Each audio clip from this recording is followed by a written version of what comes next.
Assalamu alaikum. Now we are going to start question number 4 of exercise 2.2.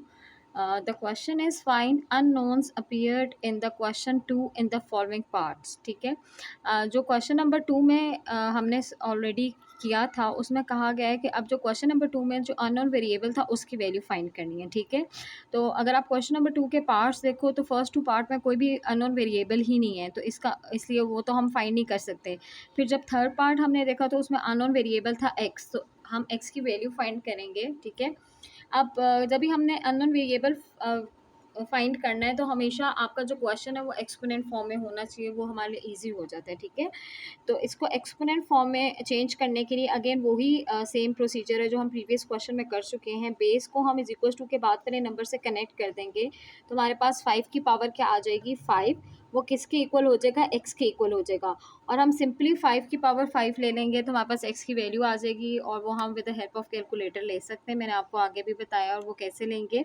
हमने 5 लिखा, power वाला button press किया exponent वाला, और उस पर 5 क्योंकि यहाँ पे लिखा हुआ है तो 5 लिखा और इज इक्वल टू का बटन प्रेस किया तो आपके पास आंसर आ गया 3125. तो इसका मतलब है एक्स की वैल्यू जो आपके पास आई है दैट इज़ 3125. ठीक है, इसी तरह अगर आप फोर्थ पार्ट देखो तो इसमें जो अननोन वेरिएबल है वो क्या है बी है, और ये ऑलरेडी एक्सपोनेंट फॉर्म में है, आपके पास उस फॉर्म में नहीं है, लॉग फॉर्म में नहीं है, तो हम इसको डायरेक्ट सॉल्व करना स्टार्ट कर देते हैं. लेफ्ट हैंड साइड पे तो आप कुछ भी सॉल्व नहीं कर सकते, तो आप इसको एज इट इज़ लिख दोगे. ठीक है, तो बी -3/4 को हम एज इट इज़ लिख देंगे. यहाँ पे 27 प्राइम नंबर नहीं है तो हम इसको प्राइम फैक्टराइज कर सकते हैं, तो हम इसके प्राइम फैक्टर्स फाइंड कर लेते हैं.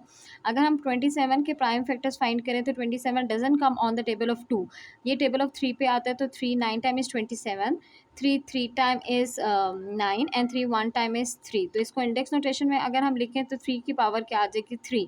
तो अब इसको अगर मैं 27 लिखूँ या 3 लिखूँ that is one and the same thing. Again क्योंकि हमें बी की वैल्यू फाइंड करनी है तो इसको फर्दर सॉल्व करना है, तो हम ये डिनोमिनेटर का जो 3 है इसको न्यूमरेटर में शिफ्ट कर सकते हैं. और उसका क्या रूल है कि आप जो पावर का साइन चेंज कर देते हो. यहाँ पे पावर अगर +3 है और मैं अगर इसको न्यूमरेटर में शिफ्ट करती हूँ तो उसके पावर का साइन क्या हो जाएगा -3. तो नेक्स्ट स्टेप में मैं यही कर रही हूँ, बी -3/4 और वो किसके इक्वल हो जाएगा 3 के.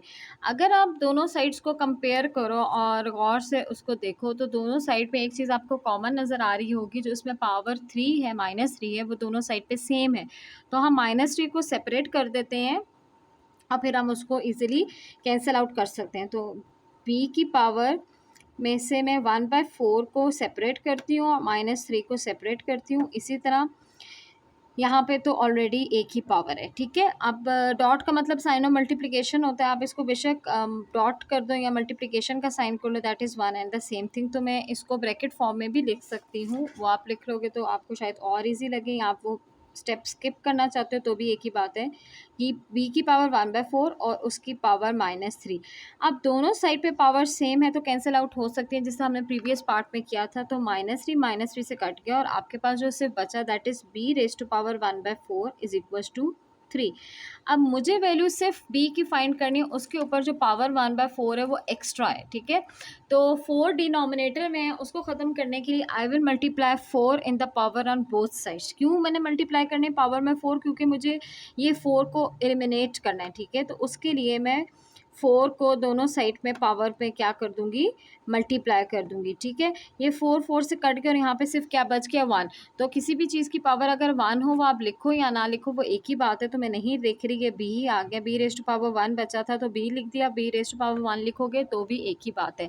और 3 रेज़ टू पावर 4 का हम आंसर इजीली कैलकुलेटर से फाइंड कर सकते हैं. उसी तरह 3 प्रेस किया, एक्सपोनेंट का सिंबल डाला और उसकी पावर क्या थी 4 और इज इक्वल टू का बटन प्रेस कर दिया, आपके पास आंसर क्या आ गया 81. सो इसका मतलब है कि बी की जो वैल्यू है वो आपके पास क्या आ गई है 81.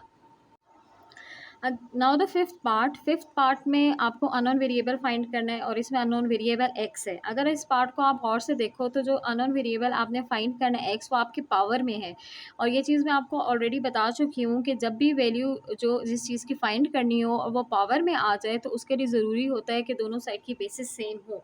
अगर बेसिस सेम नहीं होती तो हम उसको सेम करते हैं. अगर आप लेफ्ट हैंड साइड पे देखो तो बेस 125 है और अगर आप राइट हैंड साइड पे देखो तो बेस 25 है. इट मीन्स कि दोनों साइड की बेसिस सेम नहीं है और दोनों प्राइम नंबर्स भी नहीं है, हम इसको प्राइम फैक्टराइजेशन कर सकते हैं। अगर आप 125 के प्राइम फैक्टर्स निकालेंगे रफ वर्क में, तो आपके पास आई होप आप सबको आते होंगे प्राइम फैक्टर्स निकालने। बेसिक सी चीज़ है, प्रीवियस पार्ट में मैंने करके भी दिखाया और वो बिल्कुल आप 5th-6th के लेवल से करना सीखते हो। तो आपके पास इसका आंसर आ जाएगा 5⁻3, ठीक है। और x/3 ऑलरेडी यहाँ पे था ही था। इसी तरह अगर आप 25 के प्राइम फैक्टर्स निकालते हो तो आपके पास आंसर आता है 5⁻2, ठीक है। क्योंकि इधर डॉट का मतलब मल्टीप्लिकेशन है और फ्रैक्शन में अगर मल्टीप्लाई हो तो हम कैंसिलेशन कर सकते हैं, तो ये 3 से कैंसिल आउट हो जाएगा और आपके पास क्या यहाँ पे बचेगा 5⁻x, और वो किसके इक्वल हो जाएगा 5⁻2 के। अगर आप दोनों साइड्स को कंपेयर करो तो दोनों साइड की बेसिस सेम है 5, तो 5 से कट गया और आपके पास x की वैल्यू क्या आ गई, दैट इज ओनली 2। 6 पार्ट में अब आपको लॉग फॉर्म में क्वेश्चन गिवन है और आपने अननोन वेरिएबल फाइंड करना है और यहाँ पे अननोन वेरिएबल जो है y है। क्योंकि लॉग फॉर्म में है और अननोन वेरिएबल फाइंड करने के लिए मैंने आपको बताया था कि हम एक्सपोनेंट फॉर्म में चेंज करते हैं। तो एक्सपोनेंट फॉर्म में चेंज करने के लिए हम कनेक्ट कर देंगे बेस को =2 के बाद वाले नंबर से। तो आपके पास 10 की पावर क्या आ जाएगी, y, और वो किसके इक्वल हो जाएगा 10⁻12 के। अब जो हमने अननोन वेरिएबल फाइंड करना है y, वो पावर में है, तो इसके लिए ज़रूरी है कि दोनों साइड की बेसिस सेम हो। अगर आप देखो तो दोनों साइड में बेसिस सेम है, यहाँ लेफ्ट हैंड साइड पे भी 10 है और राइट हैंड साइड पे भी 10 है, तो हम इजीली 10 को 10 से कट कर सकते हैं और हमारे पास डायरेक्ट आंसर आ जाएगा, दैट इज़ y = 12, ठीक है। इसी तरह अगर अब हम इस नेक्स्ट पार्ट करें, that is the 7th part, और 7th पार्ट में ऑलरेडी क्वेश्चन जो है वो हमें एक्सपोनेंट फॉर्म में ही गिवन है, तो हमें इसको चेंज करने की ज़रूरत नहीं है। और जो अननोन वेरिएबल फाइंड करना है वो आपकी पावर में है, तो क्योंकि पावर में वेरिएबल है फाइंड करना है तो दोनों साइड की बेसिस सेम होना ज़रूरी है, लेकिन दोनों साइड की बेसिस सेम नहीं है। लेफ्ट हैंड साइड पे 256 है और राइट हैंड साइड पे 64 है। 256 और 64 दोनों 4 के टेबल पे आते हैं, तो हम 4 के इंडेक्स नोटेशन में लिख देते हैं। अगर आप इसको 2 के इंडेक्स नोटेशन में लिखोगे तो भी आपका आंसर एंड पे सेम ही आएगा, लेकिन 4 के इंडेक्स नोटेशन से आपका जो क्वेश्चन है वो फ्यू स्टेप में कंप्लीट हो जाता है। अगर हम 4 को 4 टाइम्स मल्टीप्लाई करें तो हमारे पास 256 आंसर आता है। हम कैलकुलेटर से चेक भी कर लेते हैं, 4 टाइम्स 4 टाइम्स 4 टाइम्स 4, और उसका आंसर क्या आ रहा है 256। इसका मतलब है आप बेशक 256 लिखो या 4 टाइम्स 4 लिखो, you will get the same answer, और x/4 ऑलरेडी वहाँ पे था ही था। इसी तरह 64 भी 4 के टेबल पे आता है, और अगर आप 4 को 3 दफ़ा मल्टीप्लाई करो, 4 टाइम्स 4 टाइम्स 4, तो आपके पास आंसर आता है 64। इट मीन्स आप 64 को 4⁻3 भी लिख सकते हो, ठीक है। अब हम फर्दर सॉल्व करते हैं, जो सॉल्व हो सकता है, ये 4 से कैंसिल आउट हो जाएगा और आपके पास सिंपल 4⁻x जो है वो लेफ्ट आउट हो जाएगा। क्योंकि दोनों साइड की बेसिस सेम करनी है, ये 4 जो डिनोमिनेटर में है इसको हम न्यूमरेटर में शिफ्ट करेंगे, और जब हम न्यूमरेटर में शिफ्ट करेंगे तो पावर का साइन क्या हो जाएगा, चेंज। यहाँ पे पावर का साइन प्लस है, ऊपर जाकर क्या हो जाएगा माइनस, तो हमारे पास ये आ जाएगा 4⁻3। अब दोनों साइड की अगर आप देखो बेसिस सेम हो गए हैं तो 4 से कट जाएगा और x की वैल्यू आपके पास क्या आ जाएगी, सिंपल 3 -3। 8th पार्ट में हमें लॉग फॉर्म गिवन है, तो हम क्योंकि हमने x की वैल्यू फाइंड करनी है, अननोन वेरिएबल फाइंड करना है, तो हम लॉग फॉर्म को एक्सपोनेंट फॉर्म में चेंज करेंगे।